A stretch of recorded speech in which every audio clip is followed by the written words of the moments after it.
Welcome to Algebra 2 release question number 44. It says, which of the following most accurately describes the translation, so we're going to be moving this or kind of just sliding it around, translation of the graph y equals x plus 3 squared minus 2 to the graph of y equals x minus 2 squared plus 2. I'm going to put a grid on here so I can draw a nice graph. Now I'm forgetting where my grid is. Is that under edit? Yes, there it is. Okay. And so I'm going to create a graph. I'm going to use gray. That's a little easier to see. Okay. And from there, now I'm going to draw a graph.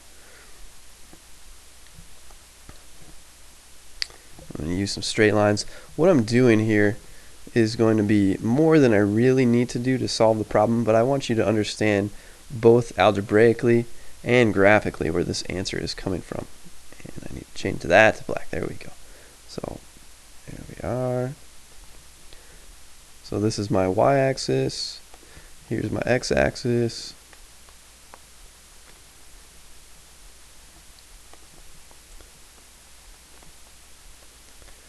And just including that because they go forever in all directions there.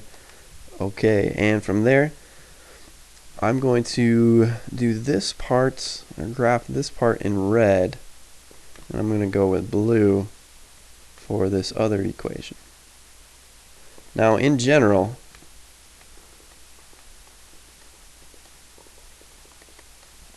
this is really what we're looking for. We're looking to get something in this kind of form, y minus k. I meant to say h there. K goes with the x part, so y minus h equals a times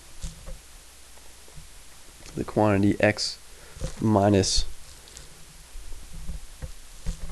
I was right the first time, I'm sorry, minus h squared. So this, I meant to write k. I did. So y minus k. H comes before k. I'm not thinking in alphabetical order.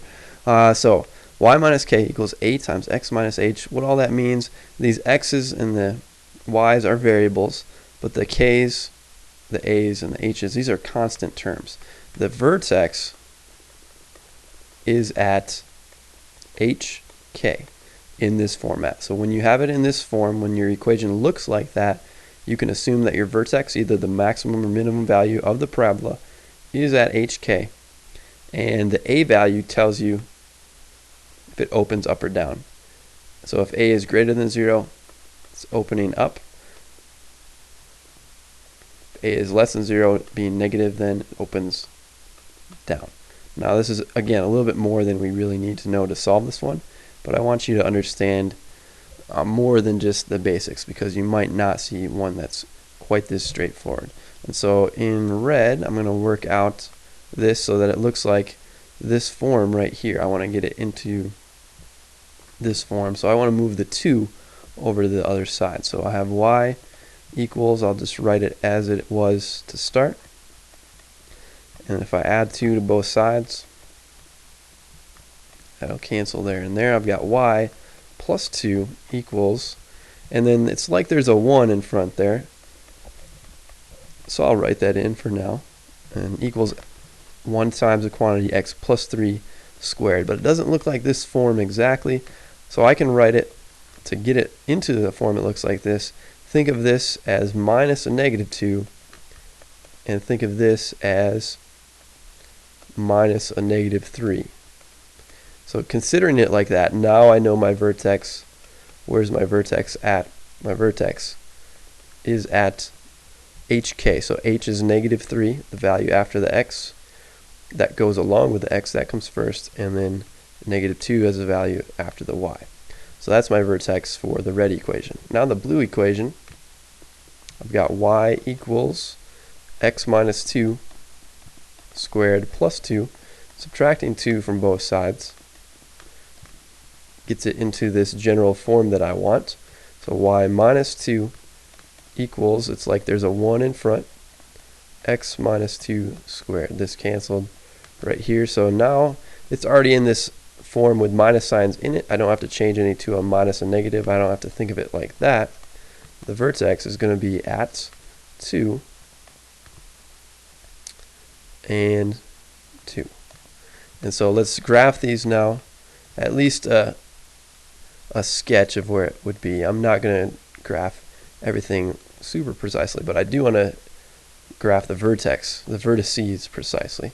So the vertex in blue, the vertex in red, the blue one we're going to be at 2, 2. So to the right 2 and up 2. There's my vertex. And I know it opens up. This is where I'm not going to be precise. So I don't know exactly how wide it is. I would have to plug in some values or solve for the y-intercept. I could solve for the y-intercept, but I'm not going to do that here because that's not important to this question. I just need to know how far am I translating this? How far basically is the vertex moving from one to the other? So in red, I've got a vertex of -3, -2. So down, or to the left 3, down 2. That's that vertex right there. And so the basic shape of the graph is the same. I don't know exactly where it's crossing here. I'm not solving for these x-intercepts. That's not necessary to figure out this problem. But what am I asking here? What am I really getting at? I'm basically asking how far did I have to go from here to here? So how far to the right am I going? Looks like I'm going to the right 5. This was, remember, this was 2, 2. So to go from -3 to +2, I have to go to the right 5. So that's this part right here. It's right 5. And then how far up am I going? I'm going from a -2 to a +2. So this is going up 4. Which one matches up with that? Which one's going up 4 and to the right 5? That, it looks like, is choice A. Number 44, choice A.